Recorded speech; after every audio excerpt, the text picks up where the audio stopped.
Few foods are as deeply woven into American celebrations as the avocado. Its creamy texture and vibrant color have made it a staple at Super Bowl parties and brunch tables nationwide. The annual ritual of making guacamole for the big game is now as essential as the halftime show itself. But this love affair comes with a catch. Our reliance on a steady, affordable supply has made the avocado a billion-dollar industry and a potential point of crisis. Any disruption in the supply chain sends shockwaves through households and restaurants, threatening to upend beloved traditions. The avocado's journey to our tables is more complex and fragile than most realize. Understanding this journey is key to appreciating both the fruit and the challenges that could make our favorite dip a rare treat. In the US, avocado almost always means avocado from Mexico. Over 90% of our avocados come from Mexico, especially the state of Michoacán, where the Hass variety thrives. This near-total reliance is built on Mexico's ideal climate, proximity, and decades of streamlined trade. The result? A year-round supply that's become the backbone of American menus and marketing. But this dependency is a double-edged sword.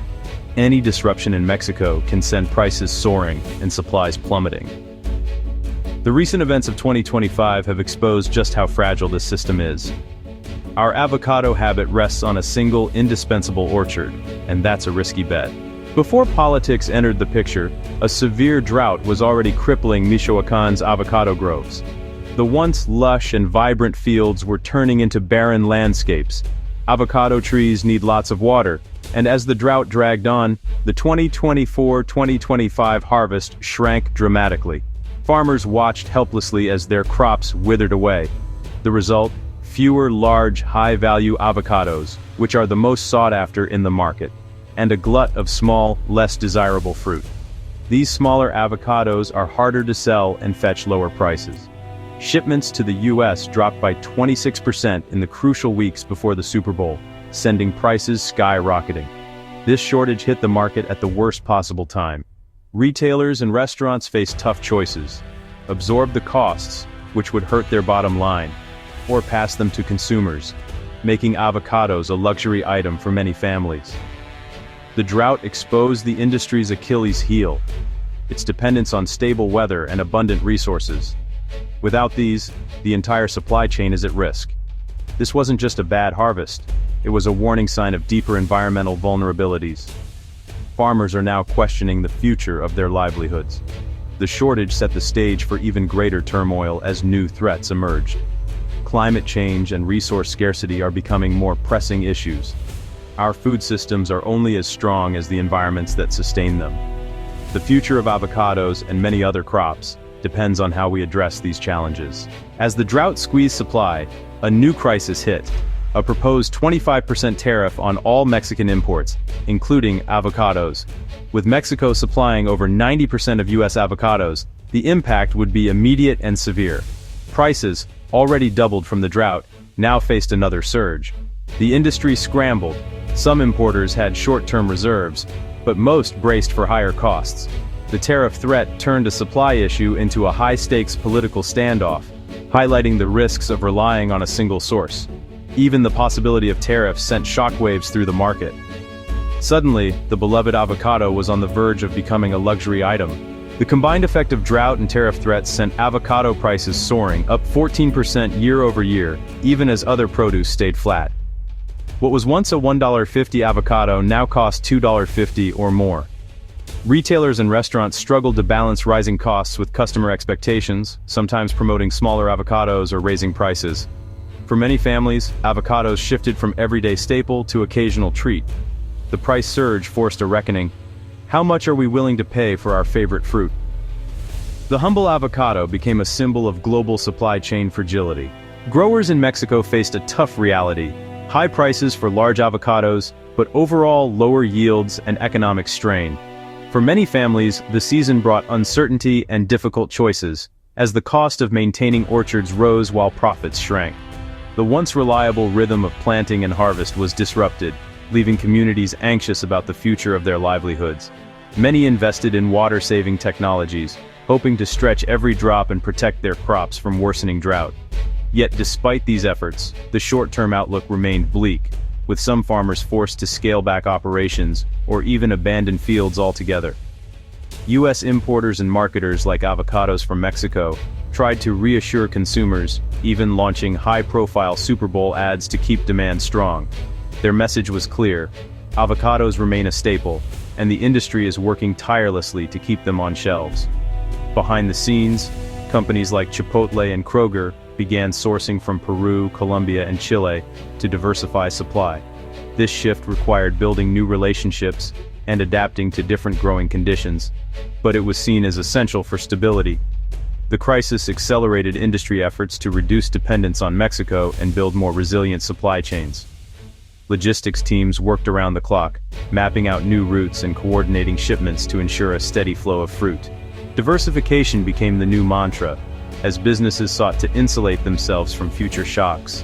Country of origin labels became more common, and consumers began to notice avocados from new places on store shelves. The events of 2025 forced everyone, from growers to retailers, to rethink risk and resilience. Collaboration across the supply chain became more important than ever, with open dialogue and shared problem-solving at every level.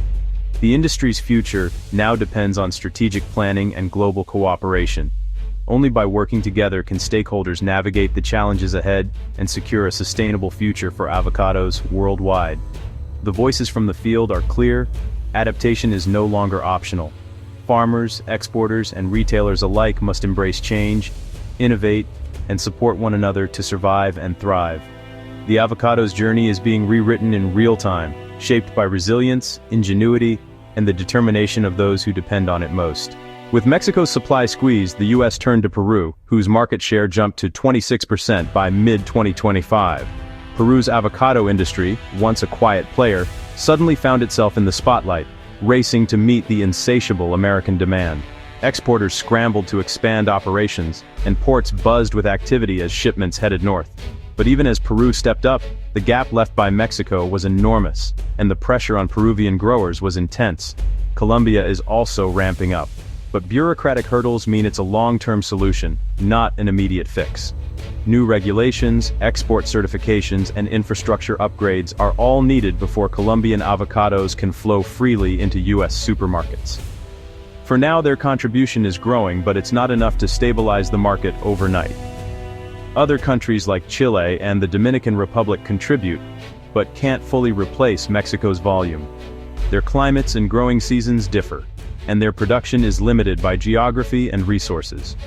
While their avocados offer some relief, the scale simply isn't there to fill the void. Building new supply chains takes time. There are no quick fixes for a market built on Mexican avocados. Investments in infrastructure, cold storage, and logistics are underway. But these changes require years, not months, to bear fruit. The industry is learning just how interconnected and delicate the global food web can be. The crisis has forced Americans to accept price swings, seasonality, and new sources for their favorite fruit. Shoppers now scan shelves for unfamiliar labels, and many are surprised by the higher price tags and smaller displays. Avocados, once a staple, have become a luxury for some households. Our love for avocados isn't fading, but our relationship with them is changing. Home cooks are getting creative, stretching their avocados further, or experimenting with new recipes. Cafes and restaurants are reimagining menus, sometimes swapping out guacamole for other dips, or reducing portion sizes. The events of 2025 are a wake-up call about the fragility of global food systems. Disruptions ripple across continents, reminding us how much we rely on distant farms and complex trade routes for everyday comforts. The avocado shortage is just one example of how quickly things can change. As the industry adapts, consumers may have to say goodbye to cheap, abundant avocados, at least for now. The days of overflowing bins and bargain prices are gone, replaced by careful selection and higher costs. For many, avocados are now a special treat rather than a daily habit. The future of the avocado in America is uncertain, but one thing is clear: resilience and adaptation are now at the heart of the story. Farmers, exporters, and retailers are working together to find new solutions, determined to keep the beloved fruit on our tables, even if it means reimagining how we get it. The green heart of American gatherings may never look quite the same again, but our appetite for innovation, and for avocados, remains as strong as ever.